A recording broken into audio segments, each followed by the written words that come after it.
Hi friends, இயேசு கிறிஸ்துவின் நாமத்தினால மீண்டுமாய் உங்களை நாங்கள் இந்த யூடியூப் சேனலில் சந்திக்கிறதுல நான் கர்த்தரை ஸ்தோத்தரிக்கிறேன். இன்றைய நாள் கூட உங்களோடு கூட கர்த்தருடைய வார்த்தையை பகிர்ந்து கொள்றதுல நான் மிகுந்த மகிழ்ச்சியாக இருக்கிறேன். என்னோடு கூட வாங்க இதனுடைய வார்த்தையை நம்ம பார்ப்போம். கண்களை மூடி ஜெபம் பண்ணலாம். அதிகமாக நேசிக்கிற நல்ல தகப்பனே, இந்த வேளையில் கூட உடைய வார்த்தை எங்கள் வாழ்க்கைக்கு வெளிச்சமும் தீபமுமாக இருக்கிறது.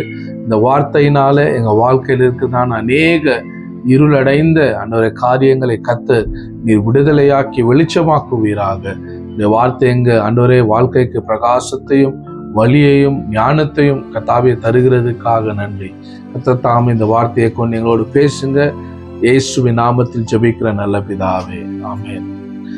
இன்னைக்கு கூட மத்தேயு புஸ்தகத்திலிருந்து உங்களோடு நான் ஆரம்பிக்க விரும்புகிறேன். மத்தேயு 16வது அதிகாரம் 16வது வசனத்திலிருந்து வாசிக்க கேட்போம். சீமோன் பேதுரு பிரதியுத்தரமாக, நீர் ஜீவனுள்ள தேவனுடைய குமாரனாகிய கிறிஸ்து என்றான்.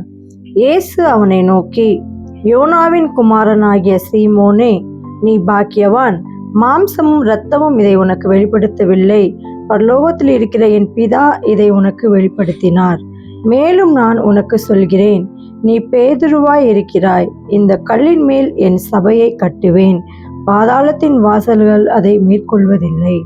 பரலோக ராஜ்யத்தின் திறவுகோல்களை நான் உனக்கு தருவேன். பூலோகத்திலே நீ கட்டினது எதுவோ அது பரலோகத்திலும் கட்டப்பட்டிருக்கும். பூலோகத்திலே நீ கட்டவிழ்ப்பது எதுவோ அது பரலோகத்திலும் கட்டவிழ்க்கப்பட்டிருக்கும் என்றார். ஆமென். இப்போ இங்க வசனத்தை நம்ம பார்க்கிறோம். இயேசு சுவாமி தன்னுடைய சிஷ்ய இடத்துல கேட்கிறாரு, நீங்க என்ன யாரு என்று சொல்றீங்க? அப்போ சில பேர் சொல்றாங்க நீங்க எலியான்னு சொல்றாங்க, சில பேர் நீங்க திருக்கசியில் ஒருவன்றாங்க. அப்போ அப்போஸ்தலனாகிய பேதுரு சொல்றாரு, நீ ஜீவனுள்ள தேவனுடைய குமாரனாகிய கிறிஸ்துன்னு சொல்றாரு. அந்த வார்த்தை சொன்ன உடனே இயேசுசாமி சொல்றாரு, இயேசு கிறிஸ்து சொல்றாரு, இது மாம்சமும் இரத்தமும் உனக்கு இதை வெளிப்படுத்தவில்லை, இது என் பிதா உனக்கு வெளிப்படுத்தினார்னு சொல்றாரு. இன்னைக்கு நம்ம வாழ்க்கையில வெளிப்பாடு ரொம்ப முக்கியமா இருக்கிறது. கர்த்தருடைய வார்த்தையின் வெளிப்பாடு ரொம்ப முக்கியமா இருக்கிறது. இன்னைக்கு நிறைய நேரங்கள்ல நம்ம வாழ்க்கையில சுத்தி வரதான நெருக்கமான பிரச்சனைகள், சூழ்நிலைகள், பயங்கள், சந்தேகங்கள், பிசாசின் போராட்டங்கள் எது வந்தாலும் நம்மளை விடுதலை ஆக்கக்கூடிய ஒரே ஒரு விஷயம் என்னன்னா அது கர்த்தருடைய வார்த்தை ஒன்றிதான். இந்த வார்த்தையை நீங்க எந்த அளவுக்கு மகிமைப்படுத்துறீங்களோ, இந்த வார்த்தையை எந்த அளவுக்கு நீங்க தியானிக்கிறீங்களோ, இந்த வார்த்தைக்கு எந்த அளவுக்கு நீங்க முக்கியத்துவம் கொடுக்குறீங்களோ, இந்த வார்த்தை தான் உங்க வாழ்க்கைக்கு வெளிச்சமாகவும் தீபமாகவும் இருக்கிறது. இன்னும் ஒரு வசனத்தை வாசிச்சு நான் உங்களுக்கு தொடர்ந்து பேச விரும்புகிறேன். சங்கீதம் 119வது சங்கீதம் 130வது வசனம். உம்முடைய வசனத்தின் பிரசித்தம் வெளிச்சம் தந்து பேதைகளை உணர்வுள்ளவர்களாக்கும். உம்முடைய வசனத்தின் வெளிச்சம் பிரசித்தம் வெளிச்சம் தந்து, உம்முடைய வசனத்தின் பிரசித்தம் வெளிச்சம் தந்து பேதைகளை உணர்வுள்ளவர்களாக்கும். பேதைகளை உணர்வுள்ளவர்களாக்கும். இங்க வசனம் சொல்லுது, உம்முடைய வசனத்தின் பிரசித்தம் வெளிச்சம் தந்து. அப்போ கர்த்தருடைய வார்த்தையின் பிரசித்தம் வெளிப்பாடுதான் நம்ம வாழ்க்கையில் இருக்கிறதான காரியங்களுக்கு அது வழிகாட்டுகிறதா இருக்கிறது. பேதைகளுக்கு அது என்ன தருது? அது ஞானத்தையும் அது வெளிச்சத்தையும் பிரகாசத்தையும் வழிகாட்டியுமா இருக்கிறது. அப்ப கர்த்தருடைய வார்த்தையினுடைய வெளிப்பாடை நீங்க உங்க வாழ்க்கையில விரும்புங்க. எதையும் உங்க சுய புத்தியில செய்யாம, சுய ஆலோசனையில செய்யாம, கர்த்தருடைய சித்தத்துல கர்த்தருடைய வார்த்தையில நீங்க காத்திருப்பீங்கன்னா இந்த வார்த்தை உங்க வாழ்க்கையை கட்டக்கூடியதா இருக்கிறது. கர்த்தருடைய வார்த்தையில நீங்க ஒரு ஸ்ட்ராங் ஃபவுண்டேஷனை நீங்க உங்க வாழ்க்கையில நீங்க கொண்டு வருவீங்கன்னா, நிறைய பேருக்கு வார்த்தை தெரியும், வார்த்தை நிறைய பேருக்கு தெரியும், பைபிள்ல இருக்க வசனம். ஆனா அந்த வார்த்தையில அவங்களுக்கு ரேமா அவங்க வாழ்க்கையில இருக்காது. இன்னைக்கு நிறைய பேருக்கு வார்த்தையின் அறிவு இருக்கிறதுனால விடுதலை வராது. வார்த்தையினுடைய வெளிப்பாடு தான், ரேமா தான் அவங்க வாழ்க்கையில இருக்கிறதான பிரச்சனைகளை விடுதலை கொண்டு வருகிறதா இருக்கிறது. ஏன்னா உங்க வாழ்க்கையை மாற்றி அமைக்கக்கூடியது, உங்க சூழ்நிலையை மாற்றி அமைக்கக்கூடியது, பிசாசின் எந்த தந்திரத்தையும் முறியடிக்கக்கூடியது கர்த்தருடைய வார்த்தையின் வெளிப்பாடா இருக்கிறது. ஏன்னா இயேசு கிறிஸ்து இங்க சொன்னார், இது மாம்சமோ ரத்தமோ உனக்கு வெளிப்படுத்தலை, பிதாவானவர் இதை உனக்கு வெளிப்படுத்திருக்கிறார். அதனால நான் பரலோகத்தின் திறவுகளை உங்க கையில கொடுக்குறேன்னு சொன்னாரு. அப்போ எப்போ உங்களுக்கு ரேமா உங்க வாழ்க்கையில வருதோ, எப்போ கர்த்தருடைய வார்த்தையின் வெளிப்பாடு வருதோ, அது வார்த்தை உங்க வாழ்க்கையில அதிகாரத்தை கொண்டு வருகிறதா இருக்கிறது. அந்த இடத்துலதான் நீங்க டுனாமஸ் பவர் ஆஃப் காடை நீங்க பார்க்க முடியும். when you release the rhema, நீங்க கர்த்தருடைய வார்த்தையின் வெளிப்பாடை உங்க சூழ்நிலையை பார்த்து நீங்க பேசும்போது, உங்க சூழ்நிலையின் மீது நீங்க அதை அறிக்கை செய்யும் போது, அந்த ரேமா என்ன பண்ணும்? இந்த பூமியில நீங்க எவைகளை கட்டுறீங்களோ அது பரலோகத்துல கட்டப்படும். இந்த பூமியில நீங்க எவைகளை கட்டவிழ்க்கிறீங்களோ அது பரலோகத்துல கட்டவிழ்க்கப்படும். இன்னொன்னு பேதுரு சொல்றாரு, இந்த கல்லின் மேல் என் சபையை கட்டுவேன், பாதாளத்தின் வாசல்கள் அதை மேற்கொள்வதில்லை. எந்த கல்லு? நிறைய பேர் சொல்லுவாங்க பேதுரு என்றதான கல்லின் மேலன்னு. ஆனா இங்க சுவாமி சொல்றது இந்த வெளிப்பாட்டின் மீது என் சபையை நான் கட்டுவேன். எந்த ஒரு மனுஷனுக்கு வெளிப்பாடு இருக்கோ, எந்த ஒரு மனுஷனுக்கு கர்த்தருடைய ஆவியினால ரேமா வருகிறதோ, கர்த்தருடைய வார்த்தையின் வெளிப்பாடு வருகிறதோ, அவனை பாதாளத்தின் வல்லமையோ பிசாசின் கிரியைகளோ அவனை மேற்கொள்ள முடியாது. ஏன்னா அந்த வார்த்தை அவனுடைய வாழ்க்கையை பாதுகாக்கிறதா இருக்கிறது. கர்த்தருடைய வார்த்தை அவன் வாழ்க்கையை விடுதலை ஆக்குறதா இருக்கிறது. கர்த்தருடைய வார்த்தை அவனுக்கு சுகத்தை கொண்டு வருகிறதா இருக்கிறது. இந்த வார்த்தை அவனுடைய சூழ்நிலையை சுற்றி இருக்கிறதான எல்லா சூழ்நிலையை அதை மாற்றி அமைக்கக்கூடிய திறன் உள்ளதா இருக்கிறது. அதனாலதான் இந்த வார்த்தையின் வெளிப்பாடு நமக்கு ரொம்ப முக்கியமா இருக்கிறது. இன்னொரு வசனத்தை கூட வாசிக்கலாம். 1 கொரிந்தியர் புஸ்தகம் 2வது அதிகாரம் 10-12 வசனம். நமக்கோ தேவன் அவைகளை தமது ஆவியினாலே வெளிப்படுத்தினார். அந்த ஆவியானவர் எல்லாவற்றையும் தேவனுடைய ஆழங்களையும் ஆராய்ந்திருக்கிறார். மனுஷனில் உள்ள ஆவியை அன்றி மனுஷரில் எவன் மனுஷக்குரியவைகளை அறிவான்? அப்படி போல் தேவனுடைய ஆவியை அன்றி ஒருவனும் தேவனுக்குரியவைகளை அறிய மாட்டான். தேவனுடைய ஆவியே என்று ஒருவனும் தேவனுக்குரியவைகளை அறிய மாட்டான். அப்ப பரிசுத்த ஆவியானவர் தான் நமக்கு என்ன பண்றாரு? ஆழத்துல உள்ளதான காரியங்களை நமக்கு வெளிப்படுத்துகிறவரா இருக்கிறாரு. இன்னைக்கு ஒருவேளை நீங்க குழப்பமா இருக்கலாம், இன்னைக்கு ஒருவேளை நீங்க பயமா இருக்கலாம், இல்ல இன்னைக்கு ஒருவேளை உங்களுக்கு சந்தேகமும் உங்களை நெருக்கி வருகிற பாரமும் பாவமும் பிரச்சனையும் உங்களை சுத்தி இருக்கலாம். ஆனா நல்லா தெரிஞ்சுக்கோங்க, இந்த கர்த்தருடைய வார்த்தை உங்களுக்கு வெளிச்சத்தை உண்டாக்குகிறதா இருக்கிறது. கர்த்தருடைய வார்த்தையின் வெளிப்பாடு வரும்போது உங்களுக்கு விடுதலை உண்டாகிறதா இருக்கிறது. எந்த பாதாளத்தின் வல்லமையும் எந்த பிசாசும் எந்த பிசாசின் கிரியையும் உங்களை அணுகாதபடிக்கு, உங்களை மேற்கொள்ளாதபடிக்கு கர்த்தருடைய வார்த்தை உங்களை விடுதலை கொண்டு வருகிறதா இருக்கிறது.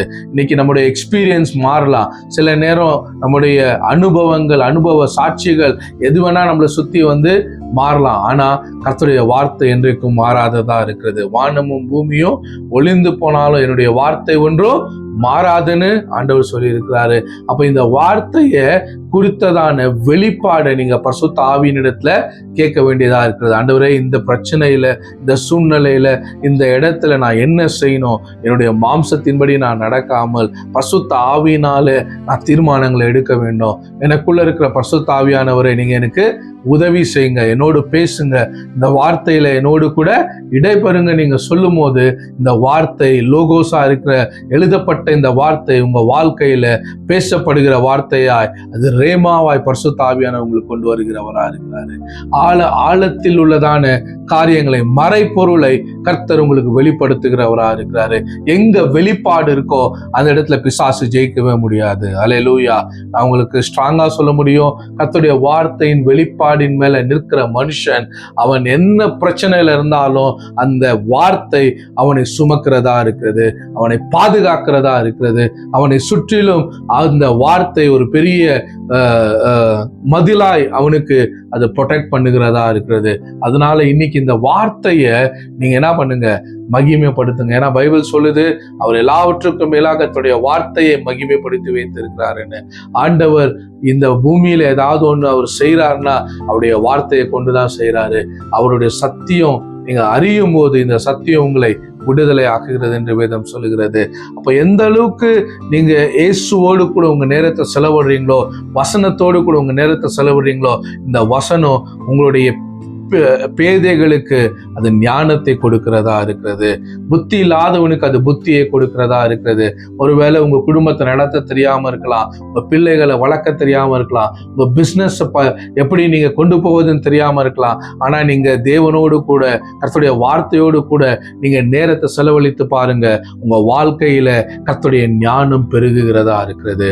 ஏன்னா யாக்கோபு 1ஆம் அதிகாரத்துல சொல்லுகிறது, 1ஆம் அதிகாரம் 5ஆம் வசனத்தை உங்களுக்காக நான் வாசிக்க விரும்புகிறேன். யாக்கோபின் புஸ்தகம் 1ஆம் அதிகாரம் 5வது வசனம். உங்களில் ஒருவன் ஞானத்தில் குறைவுள்ளவனாய் இருந்தால் யாவருக்கும் சம்பூர்ணமாய் கொடுக்கிறவரும் ஒருவரையும் கடிந்து கொள்ளாதவருமாகிய தேவனிடத்தில் கேட்க கடவன், அப்பொழுது அவனுக்கு கொடுக்கப்படும். ஒருவன் ஞானத்தில் குறைவுள்ளவனாயிருந்தால் சம்பூர்ணமாய் கொடுக்கிறவரும் ஒருவரையும் கடிந்து கொள்ளாதவருமாகிய தேவனிடத்தில் கேட்க கடவான், அப்பொழுது அவனுக்கு தேவன் கொடுப்பான்னு சொல்லுது. அப்ப இன்னைக்கு பாருங்க, நீங்க இந்த வார்த்தைக்கு எந்த அளவுக்கு நீங்க டைம் கொடுக்குறீங்களோ, எந்த அளவுக்கு இந்த வார்த்தையை நீங்க நேசிக்கிறீங்களோ, எந்த அளவுக்கு இந்த வார்த்தைக்காக நீங்க காத்து இருக்கிறீங்களோ, இந்த வார்த்தை உங்களை விடுதலை ஆக்கும். இந்த வார்த்தை உங்க வாழ்க்கையை அது மாற்றி அமைக்கும், உங்க எண்ணங்களை மாற்றி அமைக்கும். முதலாவது, நீங்க தோற்கடிக்கப்பட்டவங்கன்ற எண்ணம் இருக்குன்னா இந்த வார்த்தையை நீங்க தியானித்து பாருங்க. இந்த வார்த்தை உங்களை பார்த்து சொல்லும், நீ எல்லாவற்றிலும் வெற்றி சிறக்க பண்ணப்பட்டவன், நீ எதிலும் தோற்கடிக்கப்பட்டவன் இல்லை, உன்னை பலப்படுத்துகிற கிறிஸ்துவினால எல்லாவற்றையும் செய்ய உனக்கு பலனுண்டு என்று வேதம் சொல்லுகிறது. முதலாவது, இந்த வார்த்தை உங்க எண்ணங்களோடு அது ஃபைட் பண்ணுகிறதா இருக்குது, உங்களுடைய மனசாட்சியோடு இது ஃபைட் பண்ணுகிறதா இருக்குது, மாம்சத்தின் எண்ணங்களை இது சிறைப்பிடிக்கிறதா இருக்கிறது. அப்போ நீங்க இந்த வார்த்தையை சும்மா நீங்க ஒரு ஸ்டோரி மாதிரி படிச்சுட்டு போனீங்கன்னா இந்த வார்த்தையினால எந்த ஒரு மாற்றமும் உங்களுக்கு வராது. ஆனா இந்த வார்த்தையை பரிசுத்த ஆவியினுடைய உதவியோடு, பரிசுத்த ஆவியானவரோடு நீங்க இணைந்து இந்த வார்த்தையை நீங்க தியானிக்கும் போது இந்த வார்த்தைக்குள்ள இருந்து வருகிறதான அந்த ரேமா வெளிப்பாடு உங்க எண்ணங்களையும் உங்க சூழ்நிலையும் அது மாற்றி அமைத்து வெற்றியை உங்க வாழ்க்கையில கொண்டு வருகிறதா இருக்கிறது. அதனால்தான் இயேசு கிறிஸ்து சொன்னாரு, இந்த கல்லின் மேல் என் சபையை கட்டுவேன். அப்போ எந்த ஒரு மனுஷனுக்கு வெளிப்பாடு கர்த்தரின் வார்த்தையை குறித்ததான அறிவும் ஞானமும் இருக்கோ, அந்த இடத்துல பாதாளத்தின் வல்லமை, பாதாளத்தின் கிரியை அவனை தொடுவதற்கோ மேற்கொள்வதற்கோ முடியாது என்று கர்த்தருடைய வார்த்தை சொல்லுகிறது. அதனாலே நம்ம ஒருவேளை பிரச்சனையின் வழியா கடந்து போகலாம், சூழ்நிலை நமக்கு டஃப்பா இருக்கலாம், நம்மளை சுத்தி எதுவுமே நடக்காத மாதிரி இருக்கலாம். ஆனா சொல்றேன், இந்த வார்த்தையின் மேல உங்களுடைய வாழ்க்கையை, உங்களுடைய பிரச்சனையை, உங்களுடைய சூழ்நிலையை நீங்க இந்த வார்த்தையின் மேல நீங்க கட்டும் போது எந்த வல்லமையும் இந்த வார்த்தையை மேற்கொள்ள முடியாது. ஏன்னா இந்த வார்த்தையில தான் பரலோகத்தின் கீயே இருக்கு. அததான் ஆண்டவர் சொன்னாரு, இந்த வெளிப்பாடு இருக்கிற உங்ககிட்ட நான் பரலோகத்தின் சாவியை கொடுக்கிறேன். எந்த மனுஷனுக்கு வெளிப்பாடு, வார்த்தையை கொடுத்ததான வெளிப்பாடு இருக்கோ, அவன் வாயில கர்த்தருடைய வார்த்தையின் வல்லமையும் இருக்கிறது. அந்த வார்த்தை வெறுமையா திரும்பி வராது என்பதை அவனுக்குள்ள அவன் ஆழமா நம்புகிறவனா இருக்கிறான். இன்னைக்கு நான் உங்களுக்கு திருப்பியும் சொல்றேன், அவனுடைய சமூகத்துல காத்திருங்க, இந்த வார்த்தையை தியானிங்க. இந்த வார்த்தையை தியானிக்கும் போது நீங்க செய்வதெல்லாம் வாய்க்கும். சங்கீதத்துல எல்லாருக்கும் தெரிஞ்ச வசனம் தான், எடுத்து வாசிக்கலாம்.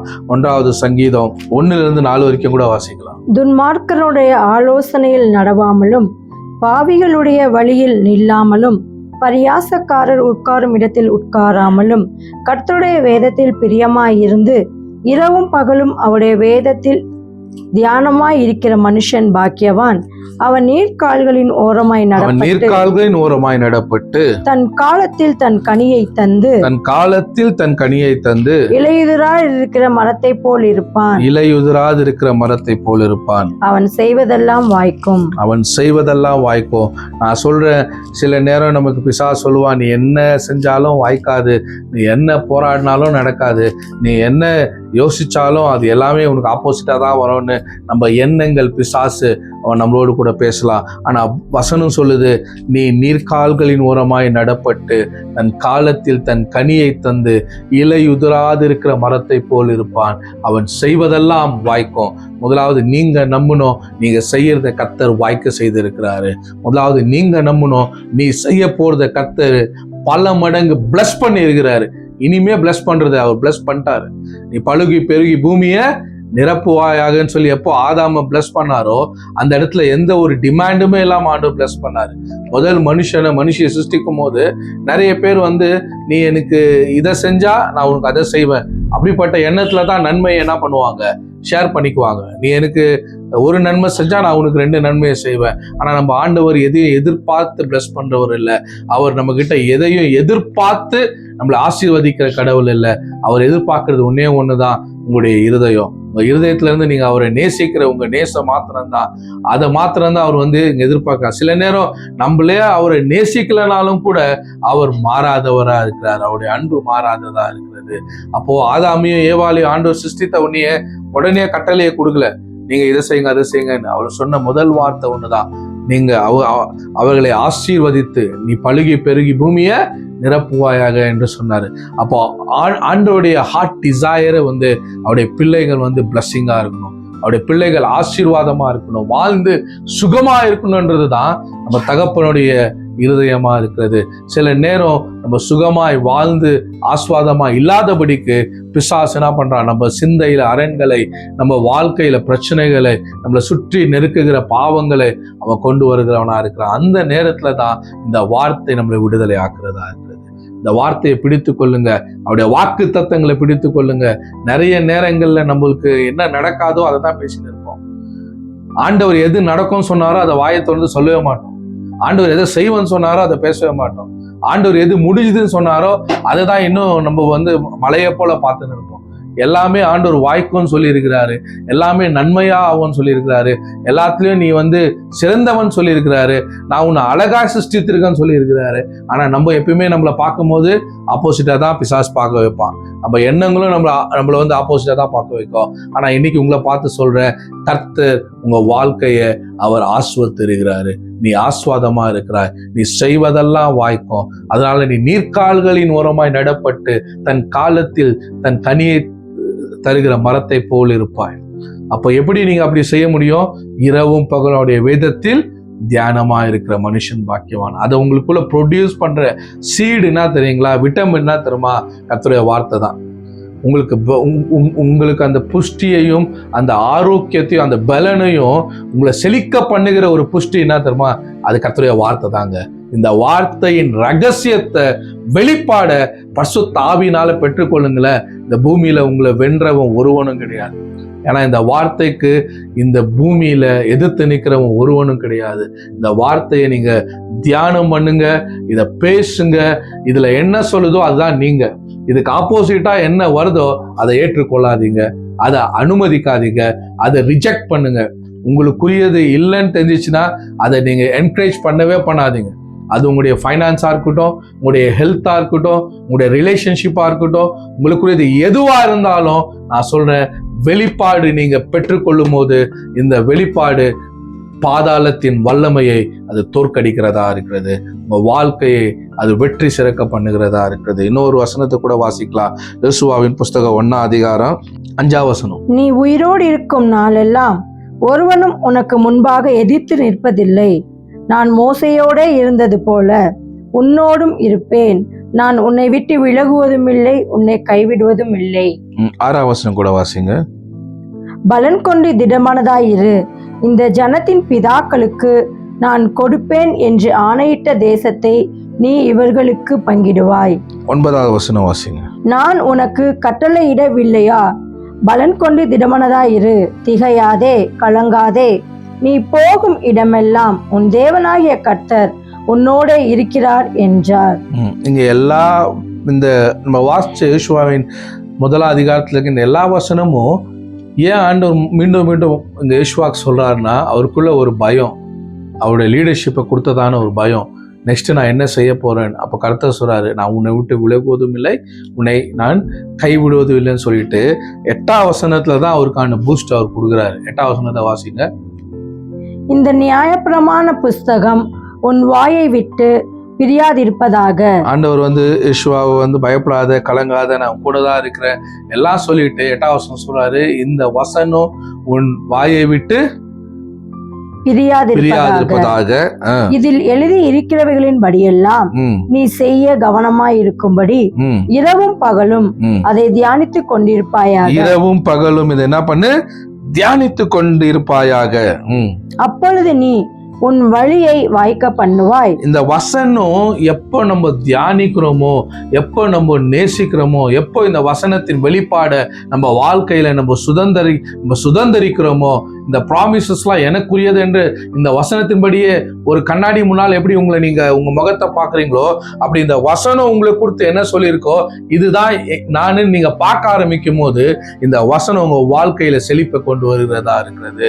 இந்த வசனத்தின்படி நீங்க செழிப்புக்கான மேக்னெட்டா ஆண்டவர் உங்களை மாத்துறவரா இருக்கிறாரு. நீங்க செய்வதெல்லாம் கர்த்தர் வாய்க்க செய்கிறவரா இருக்கிறாரு. யோசுவா கதா சொன்னாரு, நீ செய்வதெல்லாம் வாய்க்கும். நீ உன் வழியை வாய்க்க பண்ணுவாய், அப்பொழுது புத்திமானாய் நடந்து கொள்வாய்.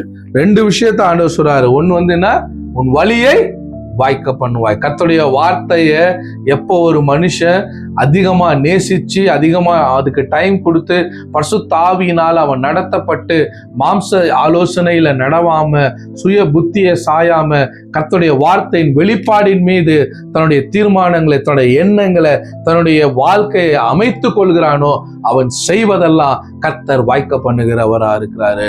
அவன் வாளாக்காமல் தலையாக்கப்படுகிறான். அவனோடு கூட கர்த்தர் நித்தமும் அவனை நடத்துகிறவரா இருக்கிறாரு. இன்னைக்கும் இந்த வார்த்தையை நீங்க கேட்டுக்கொண்டு இருக்கும் போது உங்களுக்கு எந்த விதமான பிரச்சனையா இருந்தாலும் உங்களை பார்த்து சொல்றேன், பயப்படாதீங்க, கலங்காதீங்க. கர்த்தர் உங்களோடு கூட இருக்கிறாரு. இந்த வார்த்தை உங்களை குணமாக்கும், இந்த வார்த்தை உங்களை விடுதலையாக்கும், இந்த வார்த்தை வெறுமையா திரும்பாது.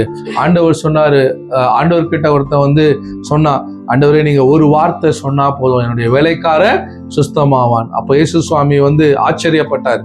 தன்னை சுத்தி வருகிற எல்லா இஸ்ரவேல் ஜனங்களை பார்த்து சொன்னாரு, இந்த மனுஷன் வந்து எல்லாரும் காட்டிலும் அதிகமான இஸ்ரவேல்ல இப்படிப்பட்ட ஒரு விசுவாசத்தை நானு பார்க்கலன்னு சொல்றாரு. ஏன் தெரியுங்களா? என்ன அந்த ஆச்சரியத்துக்கு இயேசு சுவாமியை கொண்டு வந்ததுன்னா, அந்த 100க்கு அதிபதி சொன்னா, வார்த்தையில் உள்ள வல்லமை என்ன என்று எனக்கு நல்லா தெரியும். நான் ஒருத்தனை வான்னு சொன்னா அவன் வரான், ஒருத்தனை போன்னு சொன்னா அவன் போறான். நான் வந்து 100க்கு அதிபதியா இருக்கிறேன். எப்படி நான் ஒரு வேலைக்காரனை வான்னு சொல்லும் போது என் வார்த்தைக்கு அவன் கீழ்ப்படுகிறானோ, ஒரு வேலைக்காரனுக்கு போன்னு சொல்லும் போது அவன் கீழ்ப்படுகிறானோ, என் வார்த்தையில ஒரு அதிகாரம் இருக்கோ, அதே போலதான் நீங்க சொன்னீங்கன்னா இந்த நேரத்திலே உங்க வார்த்தை என் வேலைக்காரனை சுத்தமாக்கும் என்று சொல்லி அந்த 100க்கு அதிபதி இயேசுவை பார்த்து சொல்றான். அதுதான் நானும் உங்களை பார்த்து இந்த நேரத்துல சொல்றேன். இயேசு கிறிஸ்துவின் வார்த்தை அவர் அந்த நேரத்துல சொல்லும் போதே அந்த 100க்கு அதிபதியுடைய வேலைக்காரன் சுத்தமானான். இயேசு சுவாமியும் வந்து பேதுருவை பார்த்து சொன்னாரு, இந்த வெளிப்பாட்டின் மேல என் சபையை நானு கட்டுவேன், பாதாளத்தின் வாசல்கள் அதை மேற்கொள்ளுவதில்லை. நீங்க பேசும்போது வெளிப்பாட்டின் வார்த்தையை நீங்க பேசும்போது சந்தேகப்படாதீங்க. இந்த வார்த்தை நிச்சயமா உங்க வாழ்க்கையை அது மாற்றி அமைக்கும், உங்க சூழ்நிலையை அது மாற்றி அமைக்கும். நீங்க வெற்றி சிறந்தவர்களாய் வாழும்படிக்கு கர்த்தருடைய வார்த்தை உங்களை ஆஸ்வதிக்கும். அதனால இந்த வார்த்தையை தியானம் பண்ணுங்க, இதை பேசுங்க, இதை விசுவாசிங்க. இந்த வார்த்தை என்ன சொல்லுதோ அதான் நீங்க என்பதை ஒரு காலமும் சந்தேகப்படாம அதை நீங்க ஏற்றுக்கொள்ளும் போது சீக்கிரத்துல பாப்பீங்க உங்க சூழ்நிலை எல்லாம் மாற்றி அமைக்கப்படுகிறத, கர்த்தருடைய நாமம் மகிமைப்படுகிறத. God bless you all. கர்த்தர் உங்களை ஆஸ்வதிப்பாராக. ஆமென்.